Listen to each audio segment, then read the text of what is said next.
बेटा तुम यहीं आसपास रहते हो क्या? हाँ जी अंकल जी बताइए। मेरे पास तुम्हारे लिए एक काम था। हाँ जी बोलो। मेरे सामने वाला ही फ्लैट है। हर हफ्ते शनिवार और मंगलवार को मुझे और मेरे बेटे को शांति नगर लेकर जाना और वहाँ से वापस भी आना है। अच्छा, रुकना भी पड़ेगा वहाँ पे? हाँ, करीब 3 घंटे। ठीक है अंकल जी, चल लूँगा मैं। 800 रुपये लगेंगे।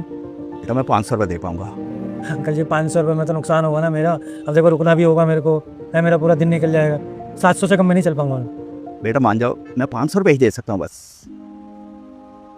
चलो ठीक है, फिर एक काम करते हैं, मैं रुकूंगा नहीं, आपको छोड़ दूंगा, फिर ऑटो चला लूँगा थोड़ी देर, फिर उसके बाद जब आपको आना होगा तो आप कॉल कर देना, मैं आ जाऊँगा। हाँ हाँ ठीक है, चलेगा। ठीक है। शांति नगर में कहाँ जाना है वैसे आपको? DK hospital. आप डॉक्टर हो क्या? नहीं बेटा, मेरे बेटे की किडनी खराब है, उसे हफ्ते में 2 दिन डायलिसिस के लिए हॉस्पिटल ले जाना पड़ता है मुझे। ओह अच्छा, कितने बजे आऊँ फिर मैं? दोपहर 1 बजे। ठीक है अंकल जी, आ जाऊँगा मैं फिर। मैंने बहुत ऑटो वालों से पूछा, लेकिन 500 रुपये में चलने को कोई तैयार ही नहीं था। हाँ अंकल जी, दूर है ना वो, इसलिए कोई माना नहीं होगा, पर कोई नहीं, जब तक आपको मेरी ज़रूरत है मैं आ जाऊँगा। ठीक है, सुखी है बेटा।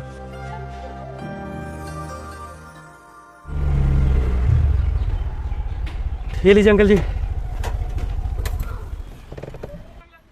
ध्यान से। तो चल बेटे, मैं आ रहा हूँ। बेटा अगली बार से मैं 300 रुपये दे पाऊंगा। अंकल जी 300 रुपये में तो नुकसान होगा बहुत। बेटे की डायलिसिस और दवाइयों पर बहुत खर्चा हो रहा है, मैं अपनी पेंशन से मैनेज नहीं कर पा रहा। ठीक है अंकल जी, आप 300 ले देना फिर। शुक्रिया बेटे। जब नुकसान हो रहा है तो छोड़ दो ना। अगर मैं मना कर दूंगा ना तो कोई और नहीं रहेगा।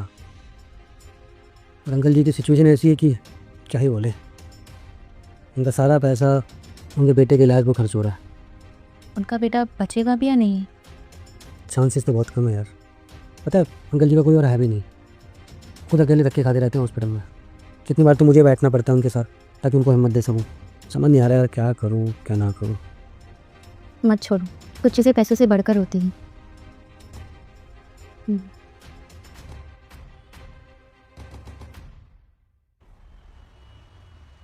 कैसे हो बेटा? आ गए अंकल जी, आओ बैठो। और वो कहाँ है आपका बेटा?